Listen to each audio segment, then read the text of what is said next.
Salut à tous les mordus d'actu et bienvenue sur Maurice Info, votre chaîne préférée et la seule qui vous dit tout haut ce que les autres chuchotent dans les couloirs du Parlement. Aujourd'hui, attachez vos ceintures parce que le climat politique est plus instable que le prix des légumes après un cyclone. On va disséquer ensemble la dernière sortie de notre lion national, Paul Berenger.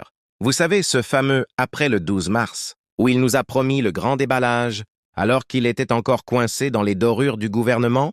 On va voir si ces révélations sont aussi piquantes qu'un piment. Carrie ou si c'est juste de la vieille limonade éventée.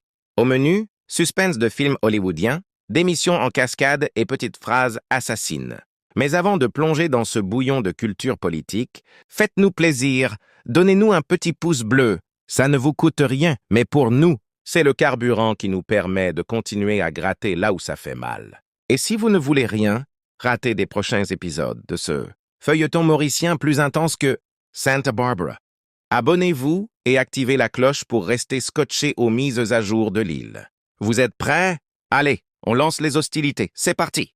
Le paysage politique mauricien tremble. Ce qui n'était que des rumeurs de couloir s'est transformé en une onde de choc national. Paul Berenger, figure historique et leader du mouvement militant mauricien, MMM, a brisé le silence avec une phrase qui résonne encore dans toutes les têtes. Après le 12 mars, mo po en a beaucoup de choses pour dire qui mo pas capable dire à cause d'un gouvernement. Mais que se cache-t-il derrière ce compte à rebours?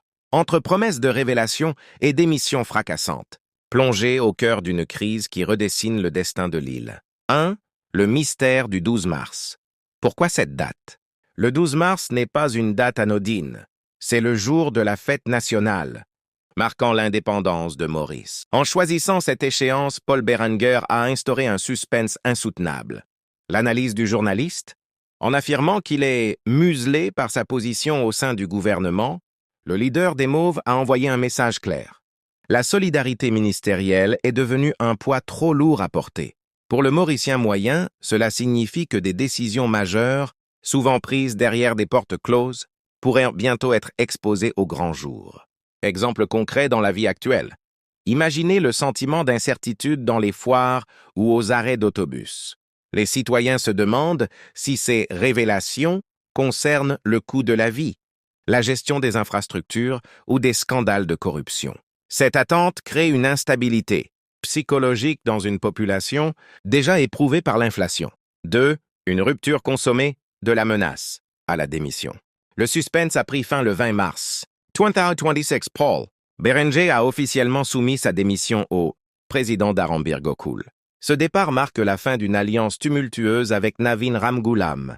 Les dessous de la cassure, désaccords économiques, le MMM et le parti travailliste ne parlaient plus la même langue sur les finances publiques.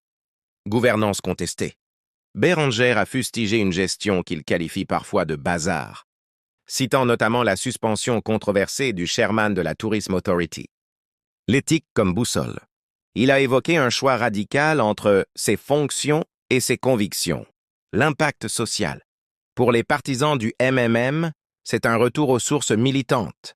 Pour les autres, c'est une preuve supplémentaire que les alliances électorales à Maurice sont souvent fragiles et dictées par des intérêts de court terme, laissant le citoyen lambda spectateur des jeux de pouvoir.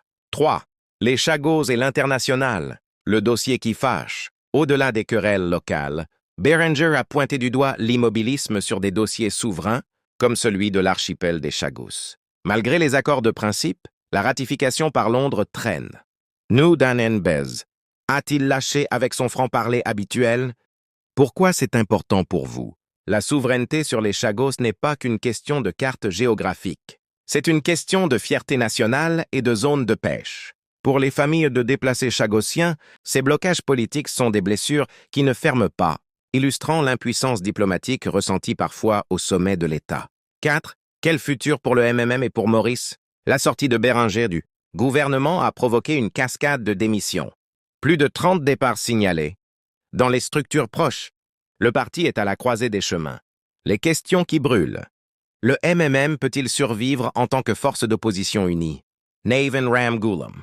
Pourra-t-il maintenir la stabilité de son gouvernement sans son principal allié? Assisterons-nous à l'émergence d'une troisième voie? Politique réclamée par une jeunesse mauricienne de plus en plus désabusée. Conclusion. Un tournant historique. L'ère de l'après-12 mars a commencé. Paul Berenger a repris sa liberté de parole, promettant de déballer ce qu'il sait. Pour Maurice, ce n'est pas seulement un changement de ministre, c'est le début d'une recomposition politique totale. Dans les rues de Port-Louis comme dans les bureaux d'ébène, une seule question subsiste. Quelle sera la prochaine révélation qui fera basculer l'opinion? Restez connectés, car le grand déballage ne fait que commencer.